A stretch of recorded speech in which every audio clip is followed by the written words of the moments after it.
Okay, good morning students.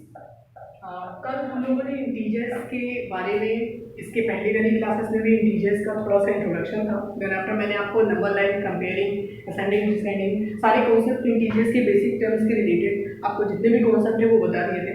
So today we will learn the properties of addition and subtraction of integers. Yesterday I told you about the how to solve add and subtract from that properties, but आज मैं इसकी particular property के बारे में discuss करूंगा one by one. So there are 5 types of properties.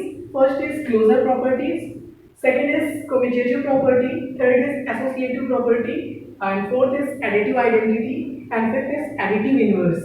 ठीक है, सबसे पहले बात करते हैं हम लोग क्लोजर प्रॉपर्टी। क्या होती है ये प्रॉपर्टी? तो सबसे पहले मैं बता दूं, ये प्रॉपर्टी आपके एडिशन और सब्ट्रैक्शन दोनों के लिए होती है। कुछ प्रॉपर्टीज ऐसी भी हैं जो सिर्फ एडिशन के लिए होती है, पर ये प्रॉपर्टी आपकी दोनों के लिए होती है। इसमें होता क्या है, हम कभी भी किसी भी इंटीजर को आपस में अगर ऐड करते हैं या सब्ट्रैक्ट करते हैं तो उसका जो आंसर आता है वो भी हमेशा एक इंटीजर होता है। इंटीजर प्लस का भी हो सकता है, इवन माइनस का भी हो सकता है।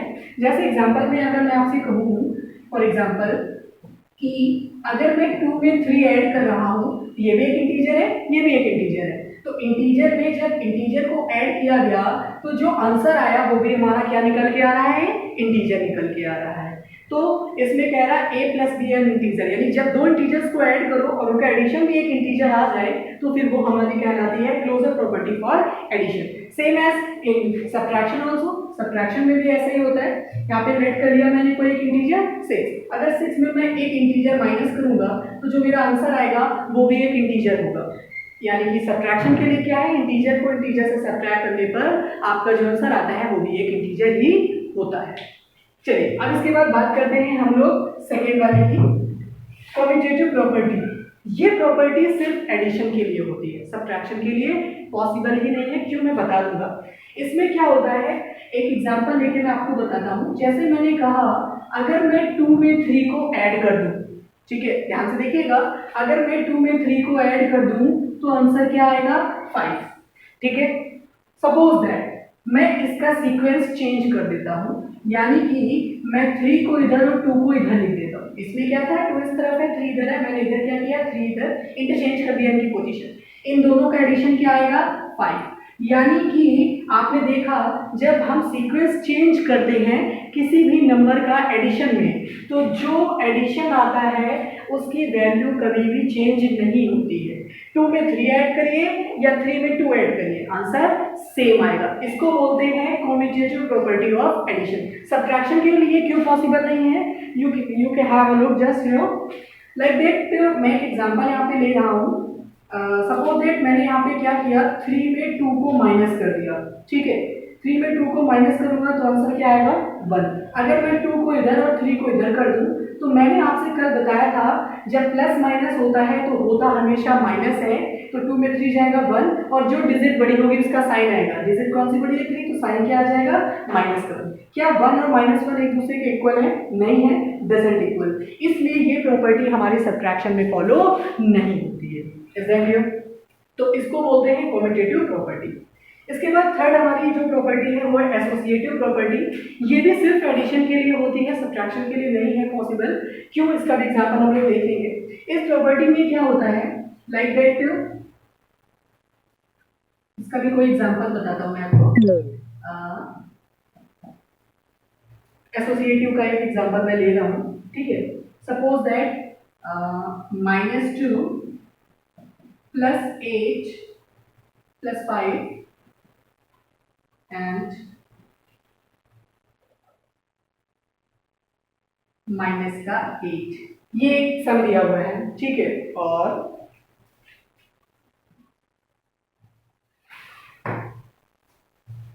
तो इसका अगर मैं सॉल्व करूंगा,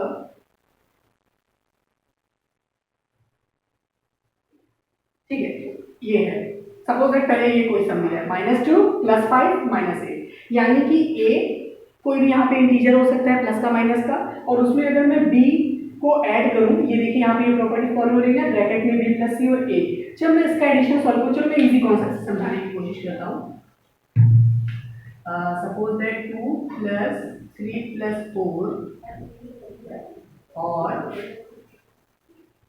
ए प्लस बी यानी 2 प्लस 3 प्लस 4। ये देखिए ये प्रॉपर्टी है। अब यहाँ पे देखिए 2 अलग है और ये 3 प्लस 4 एक ब्रैकेट में। यहाँ पर अगर आप ध्यान से देखिए तो 2 प्लस 3 जो है वो एक ब्रैकेट में है, 4 अलग है।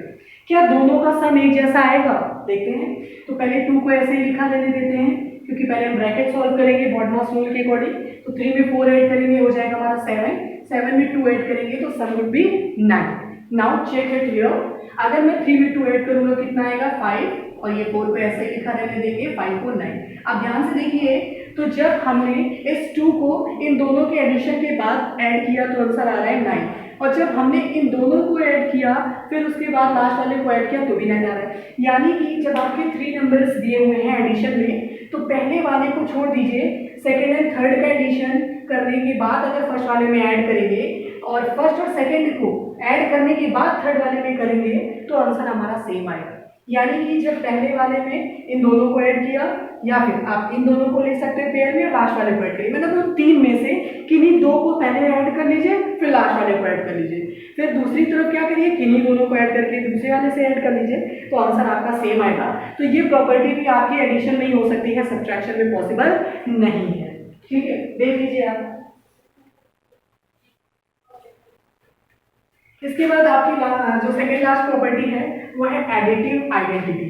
एडिटिव आइडेंटिटी का मतलब ये होता है कि किसी भी इंटीजर में 0 को ऐड करो या 0 को किसी भी इंटीजर में ऐड करो तो जो हमारी वैल्यू होती है वो रिमेन सेम रहती है, कभी चेंज नहीं होती। यानी कि मैं ये कहूँ कि अगर मैं 2 में 0 को ऐड करूँ या 0 में 2 को ऐड करूँ, दोनों ही कंडीशन में जो हमारा वैल्यू है वो वैल्यू कभी चेंज नहीं होती है। तो इसको बोलते हैं एडिटिव आइडेंटिटी।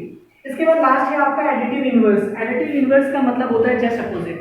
अगर आपको इंटीजर 2 दिया है तो इसका उल्टा -2, यानी जब हमारा इंटीजर और एडिटिव इनवर्स को ऐड करने पर 0 आना चाहिए, बस। तो यही हमारा एडिटिव इनवर्स होता है। जैसे अगर आपसे कहते हैं 2 है, इसका एडिटिव इनवर्स बताइए तो -2। अगर आपको -2 दिया और आपसे पूछे एडिटिव इनवर्स बताइए तो प्लस कर दो। अगर प्लस का है तो माइनस का हो जाएगा, माइनस का है तो वो प्लस का हो जाएगा और इंटीजर सेम रहेगा। अगर 3 है तो एडिटिव इनवर्स -3, 4 है तो एडिटिव इनवर्स -4, और अगर वही चीज माइनस में है, जैसे -5 है तो उसका एडिटिव इनवर्स प्लस का 5 हो जाएगा। तो ये आपकी सारी प्रॉपर्टीज थी, properties of addition and subtraction of integers. I hope आपको ये सारी प्रॉपर्टीज समझ में आ गई होंगी। And if you get that properties, so after that you have to do exercise from your book, and that is 1.2। Thank you.